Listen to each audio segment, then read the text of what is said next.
Ice cream ഉണ്ടാക്കാൻ നമ്മൾ ആദ്യമായി എടുക്കുന്നത് 1 ടേബിൾ സ്പൂൺ കോൺഫ്ലവർ ആണ്, 1 ടേബിൾ സ്പൂൺ കസ്റ്റാർഡ് പൗഡർ, ഇതിൽ 1/2 കപ്പ് പാൽ ചേർക്കുക. എന്നിട്ട് ഇതിനെ മിക്സ് ചെയ്തെടുക്കുക. തരി ഇല്ലാതെ നല്ല രീതിയിൽ ഇതിനെ മിക്സ് ചെയ്തെടുക്കുക.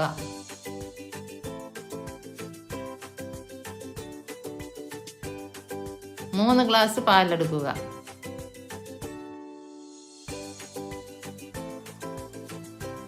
പാല് തിളച്ച് വരുമ്പോൾ ആവശ്യത്തിനുള്ള പഞ്ചസാര ചേർത്ത് കൊടുക്കുക. എന്നിട്ട് നന്നായി ഇളക്കി കൊടുക്കുക.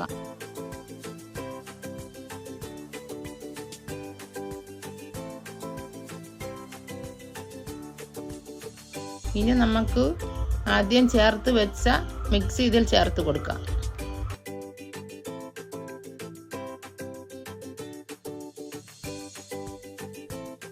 ഇനി നമ്മൾ കുറച്ച് ശ്രദ്ധിക്കേണ്ട കാര്യമാണ്.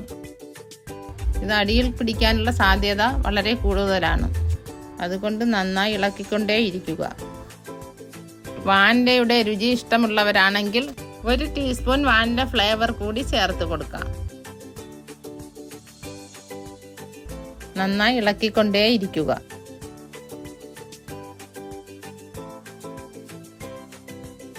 ഈ മിക്സ് റെഡിയായി കഴിഞ്ഞു.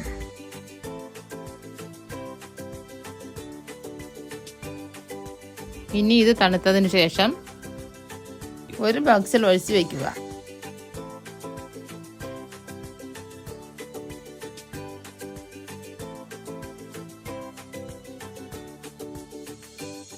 ഇനി ഇതിനെ 4 മണിക്കൂർ ഫ്രീസറിൽ വയ്ക്കുക.